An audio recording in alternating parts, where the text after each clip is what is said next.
que você faria se nascesse com uma herança nominal? Se tudo o que tivesse de mais nobre na sua vida fosse o seu sobrenome? Estaria disposto a ir até as últimas consequências para não perder esse título?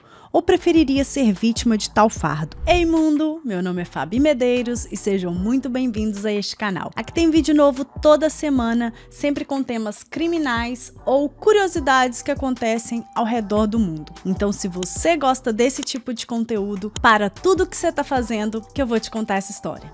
Vem!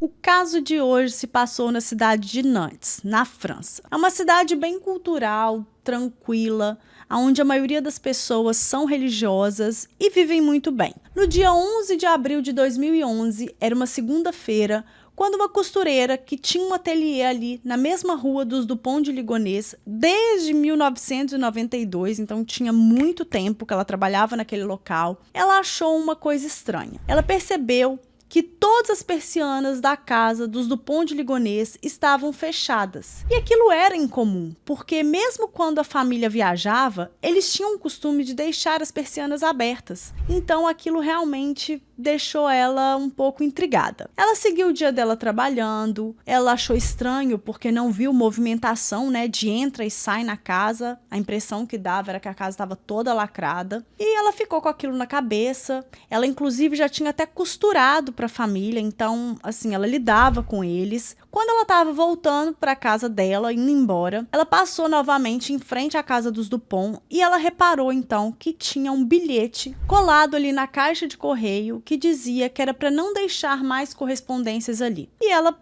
achou aquilo ainda mais estranho, mas foi embora. A família era composta pelo pai, Javier Dupont de Ligonnès, um empresário bem-sucedido, extrovertido e muito amoroso.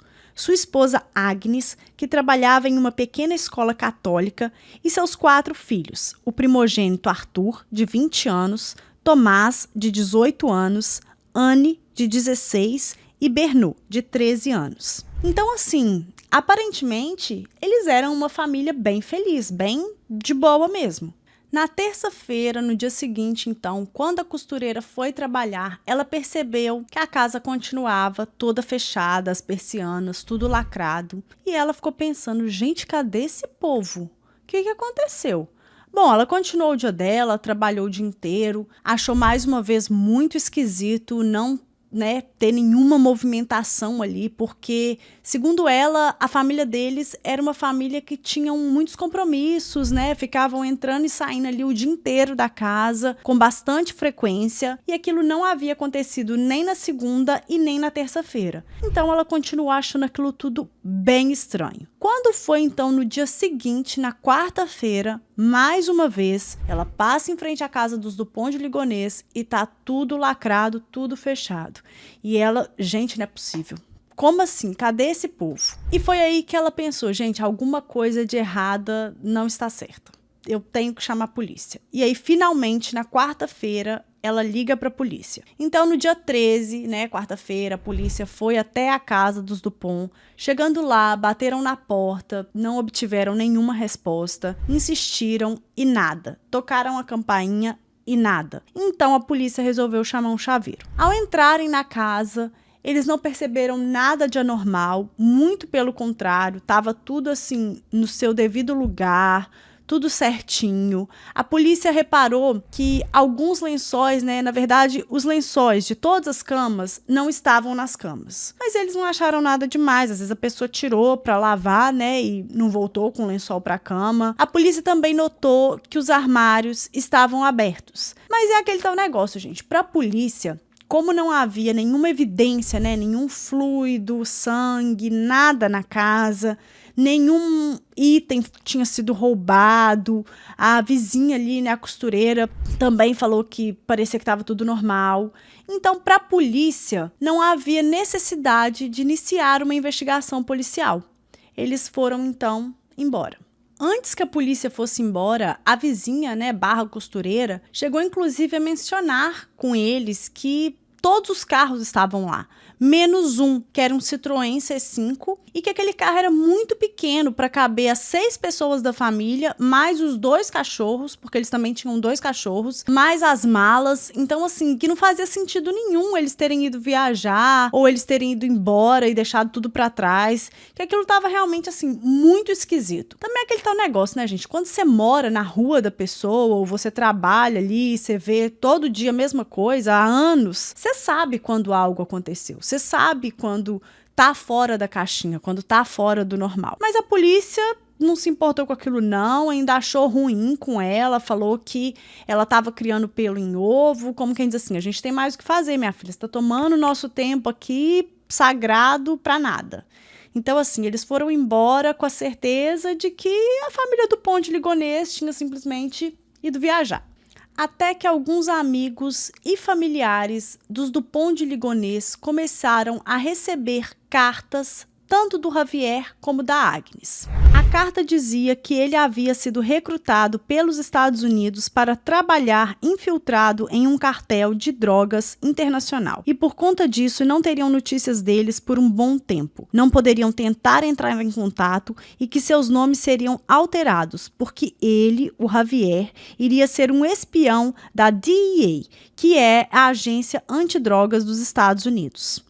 O Javier era visto como uma pessoa de reputação idônea, um bom homem, trabalhador, de família, amoroso com os filhos, com a esposa. Já a Agnes, ela era vista como uma mulher religiosa, ela tinha, né, um pequeno grupo de estudos da Bíblia e ela também frequentava muito as missas aos domingos. Então, assim, eles eram muito conhecidos, queridos, tinham o costume de não mentir, né? Não tinham essa fama de mentirosos. Então aquela carta pegou muita gente de surpresa. As pessoas ficaram sem saber o que pensar. Javier era um homem que tinha vindo de uma família nobre, conhecida e de muito prestígio na França. O pai dele tinha sido conde, o conde do Pont de Ligonnès. Ele e a Agnes se conheceram no final dos anos 80, ele com 20, ela com 16. Eles namoraram por um tempo e tal, e depois o Javier acabou terminando com a Agnes porque ele queria alçar novos horizontes e foi viajar pelo mundo. Depois de um tempo, quando ele retornou, ela estava então grávida de um outro homem e isso era muito mal visto naquela época. Não se usava engravidar antes do casamento. Mesmo assim, o Javier a assumiu, casou-se com ela, registrou a criança em seu nome e o criou como filho amado. Era Arthur do Pont de Ligonnès. Para os padrões da época, aquilo foi visto como um ato de muita coragem. Eles então constituíram uma família linda. Eram nobres, aristocratas e muito, muito amorosos com os filhos. Mas aí tem a tal carta, né, gente? A princípio, as pessoas acreditaram naquilo, mas não a família da Agnes. A família dela achou aquilo tudo uma aberração. Falou que não tem como uma família inteira desaparecer assim, do dia para a noite, sem avisar ninguém, sem um telefonema, um tchau, um boa noite, nada. Então, eles não engoliram aquilo. Então, recapitulando, no dia 11 foi o primeiro dia, né, na segunda-feira, que a vizinha costureira viu a casa fechada e achou estranho. No dia 13, na quarta-feira, foi o primeiro dia que a polícia foi até a casa, não encontrou nada e ainda achou que a vizinha costureira estava doida. No dia 15, então, a polícia retorna à casa dos Dupont de Ligonnès pela segunda vez para dar mais uma olhada e ver se encontrava alguma coisa. Então, nessa nova checagem, eles perceberam que os porta-retratos estavam todos sem fotos.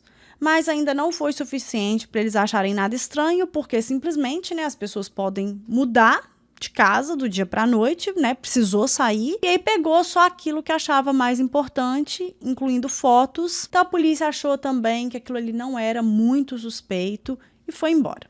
Entretanto, a família da Agnes continuava pressionando os policiais, os oficiais e dizendo que aquilo não era normal, que alguma coisa tinha acontecido, que eles tinham que investigar. No dia 18, os policiais retornaram então à casa dos Dupont de Ligonnès pela terceira vez, fizeram mais ali uma varredura e não encontraram nada. E assim, gente, com toda aquela pressão da família da Agnes, o assunto, né, virou notícia na cidade, todo mundo estava comentando. Como eu mencionei, eles eram pessoas importantes, né? O cara era filho de conde. Aquilo ali virou um burburinho só. E a polícia continuou indo dia após dia na casa para poder ver se encontrava qualquer coisa diferente do normal. Bom, só no dia 21 de abril, já era a sexta vez que a polícia ia até a casa dos Dupont para procurar por pistas, que foi quando um policial encontrou algo estranho embaixo da varanda da casa. Eles então começaram a cavar aquilo ali.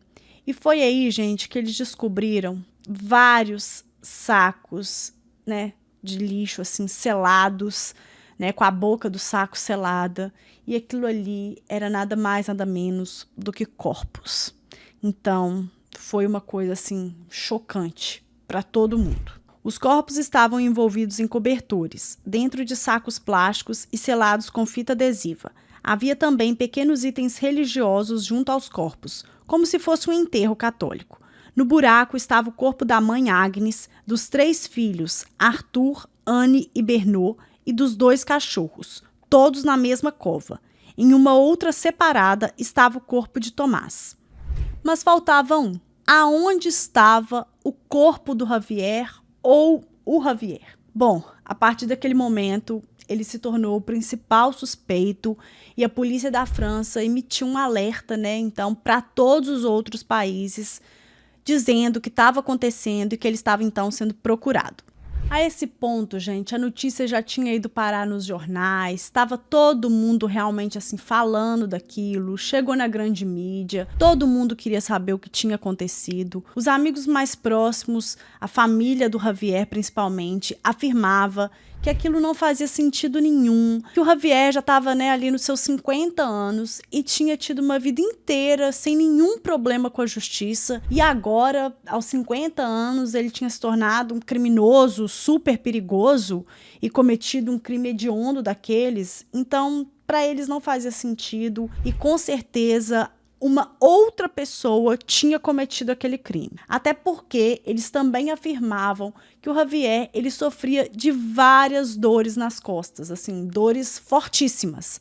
Então que seria impossível ele conseguir ficar, né, ali abaixado, porque a varanda, o espaço era bem pequenininho mesmo, não cabia muita coisa. Então, esse espaço dele ficar ali agachado, cavando, que por conta das dores que ele sofria nas costas, que não tinha como, que ele não aguentaria aquilo, que seria impossível. Então, que certamente era outra pessoa que a polícia estava perdendo tempo, sabe, achando que era o Javier, mas na verdade eles estavam totalmente distante de quem realmente havia cometido aquele crime. No caso, aqueles crimes.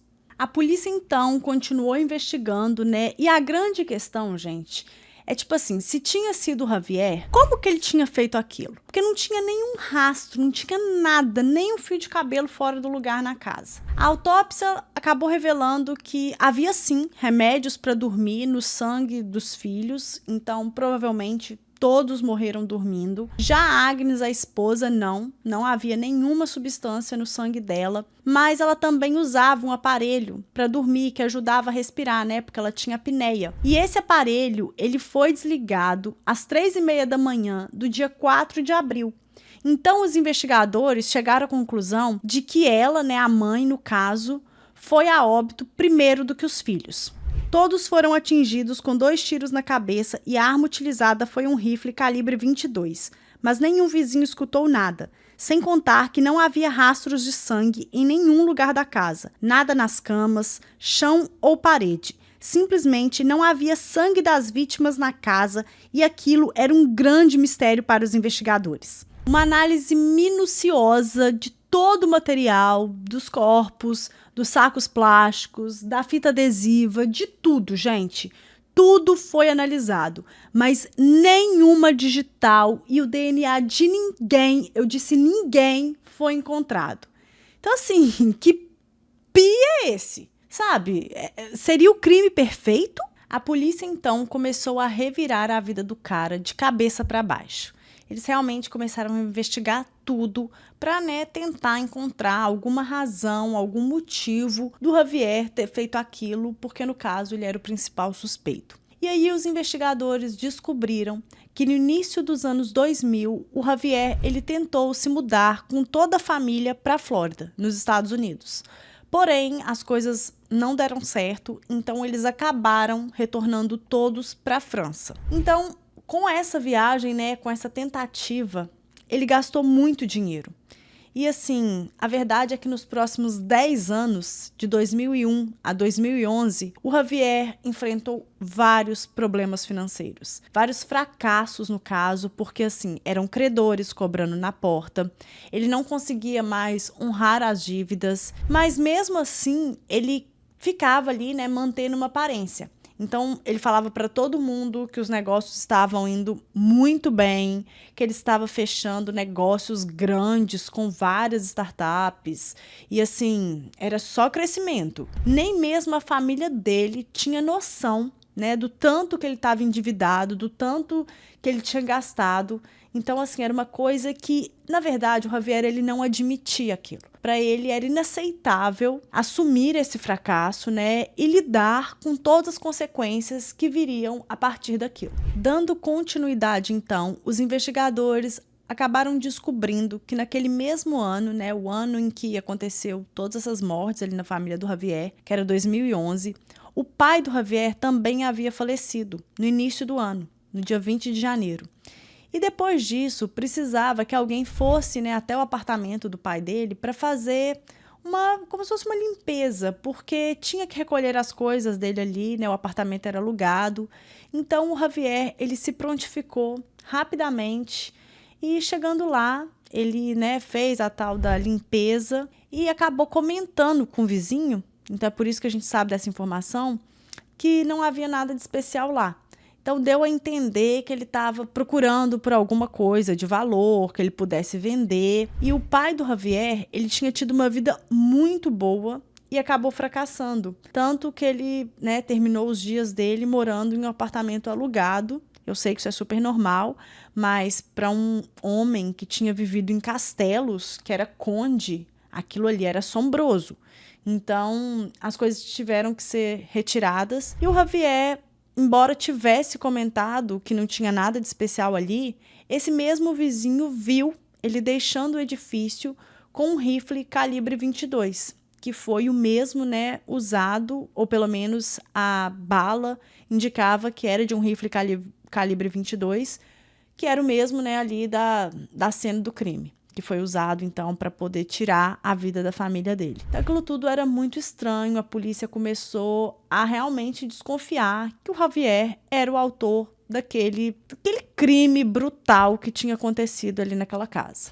A polícia também descobriu que no dia 2 de fevereiro do mesmo ano, ou seja, poucos dias após o falecimento de seu pai e já em posse do rifle, Javier começou a fazer aulas de tiro e conseguiu obter sua licença. As pessoas que o conheciam disseram à polícia que ele nunca tinha demonstrado interesse em armas antes. A perícia concluiu que o Tomás ele não foi morto no mesmo dia que os outros membros da família.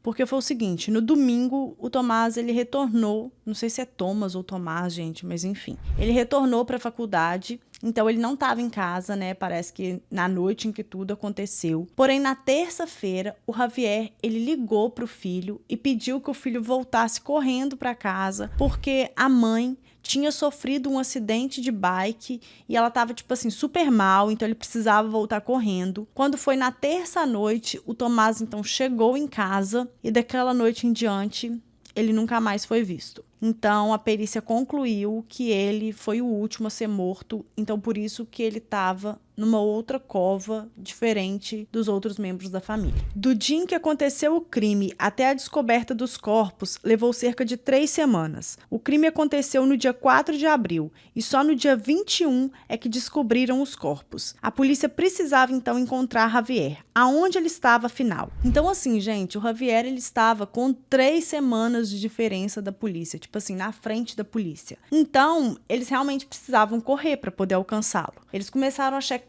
todos os hotéis, restaurantes da França ali, ao redor, tudo, para ver, né, se encontrava alguma movimentação no cartão de crédito, alguma câmera que tivesse visto. Quando foi no dia 22, eles encontraram o Citroën C5 estacionado no pátio, né, de um hotel no sul da França. Segundo a linha do tempo dos investigadores, após matar a família, Javier ainda permaneceu na casa por uma semana até deixar a cidade. Isso porque moradores próximos o viram na área naquela semana seguinte e no dia 10 de abril o carro dele é filmado em uma rodovia deixando Nantes e indo para La Rochelle. No mesmo dia 10, ele usou o cartão de crédito em um restaurante e depois seguiu para um hotel em La Rochelle. No dia seguinte, foi em direção ao sudoeste. Então as pessoas começaram a dizer que ele estava fugindo, porque ele estava indo para muito longe, então ele estava vazando. Só que era o seguinte, isso não fazia muito sentido, porque primeiro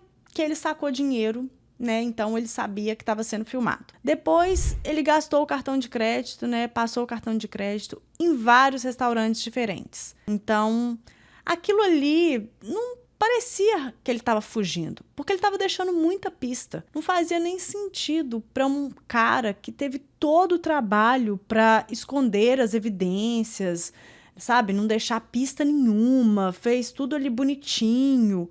Então, não fazia sentido para a polícia ele tá fugindo, como quem diz assim, naquela vagarosidade, deixando um monte de pista, dormindo em hotéis, como quem diz assim, dando tempo para a polícia. Então, a polícia chegou à conclusão de que, definitivamente, o Javier não estava fugindo. Então, o que ele estava fazendo? Segundo os especialistas, eles falam que, geralmente, nesses casos, né, onde acontece um crime em família, uma barbaridade dessas, geralmente a pessoa que comete o crime, depois ela tira a própria vida. Então, que o Javier podia estar em busca disso. Então, os investigadores, eles concluíram que o Javier estava próximo, muito próximo, na verdade, a cometer autoextermínio. Então, para a polícia, aquilo ali, na verdade, que ele estava fazendo era uma peregrinação, como se fosse, né, uma espécie de peregrinação em busca de reviver o passado maravilhoso que ele teve com a esposa e com os filhos. Então, que ele estava ali, né, voltando, e realmente chegar na cidade onde ele conheceu a Agnes, onde era, né, tudo eram flores, que ele teve os filhos dele. Então, assim, como se ele quisesse terminar aonde a história tinha começado. A polícia entendeu isso claramente, então eles estavam nessa busca frenética atrás do Javier para até evitar, né, que ele cometesse esse autoextermínio. A última parada foi em uma cidadezinha chamada Roquebrune-Saint-Jean, onde ele ficou hospedado em um hotel e lá ele passou a noite. E depois, quando a polícia chegou até lá e recuperou, né, as câmeras de segurança, eles viram que o Javier, ele atravessou assim, o estacionamento, né, o pátio ali do hotel, a pé. Ele estava segurando uma bolsa num braço e no outro um rifle, né? Parecia ser um rifle porque estava coberto, mas era claramente a visão de um rifle. E que ele começou a entrar na floresta. Antes disso, ele olhou para a câmera, como quem diz assim, adeus. Ele realmente, gente, ele focou na câmera o olhar e dali ele se virou e caminhou floresta adentro. Então, os policiais já tinham a certeza absoluta que ele tinha entrado naquela mata para dar cabo da vida dele.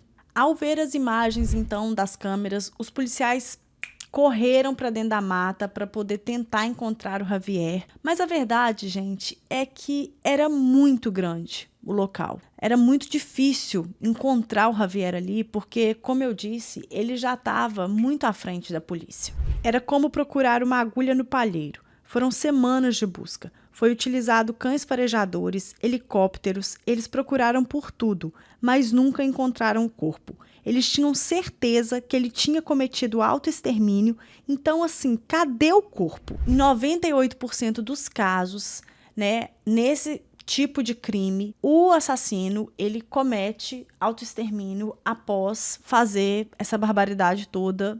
Eu já falei com vocês isso no vídeo. Mas, gente, tem também os 2%, que são aqueles que né, não tiram a vida, que eles simplesmente fogem e vão viver a vida deles. Só que a polícia não acreditava que o Javier estava nesses 2%, porque a área era muito grande, muito extensa, ele teria que conhecer muito bem para poder, de fato, conseguir fugir dali, ou como que ele faria isso, enfim. A polícia não acreditava nessa possibilidade. Só que vale lembrar, né? Ele fez uma peregrinação, então ele chegou na cidade que ele conhecia muito bem, que ele tinha morado já, que ele tinha criado ali durante um tempo a família dele.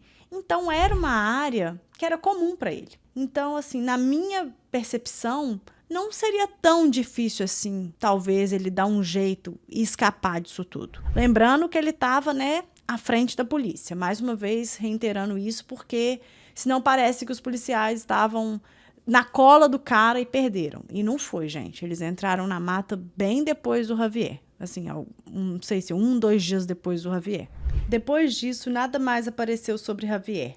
Não havia passagens aéreas, de trem, carro alugado, nada, nenhum rastro. O mar fica a 24 quilômetros daquela região, o que tornaria possível ele pegar um barco ou até mesmo um navio cargueiro e fugir. Até hoje, ele não foi encontrado, nem vivo, nem morto. Javier era um cara, assim, muito comum. Era aquela pessoa que você vê em todo lugar ou em lugar nenhum. E aí? Ele escapou? Javier cometeu o crime perfeito? Ou ele morreu naquela floresta? O que vocês acham, gente? Me conta aqui nos comentários que eu vou gostar de saber. Bom, esse foi o caso de hoje. Eu espero que vocês tenham gostado. Se você gostou, por favor, deixa seu like, se inscreva aqui nesse canal, que é de extrema importância. Eu peço muito mesmo a contribuição de vocês. Redes sociais, para quem quiser me seguir por lá. Vídeo novo toda semana. Gente, já tem aí um monte de playlist para vocês maratonarem. Se vocês perderam os últimos casos do canal, também tá aqui. Podem ficar à vontade para poder aí comentar, para poder assistir e falar tudo que vocês quiserem. Eu sou bem de boa mesmo, mas é isso. A gente se vê então num próximo vídeo.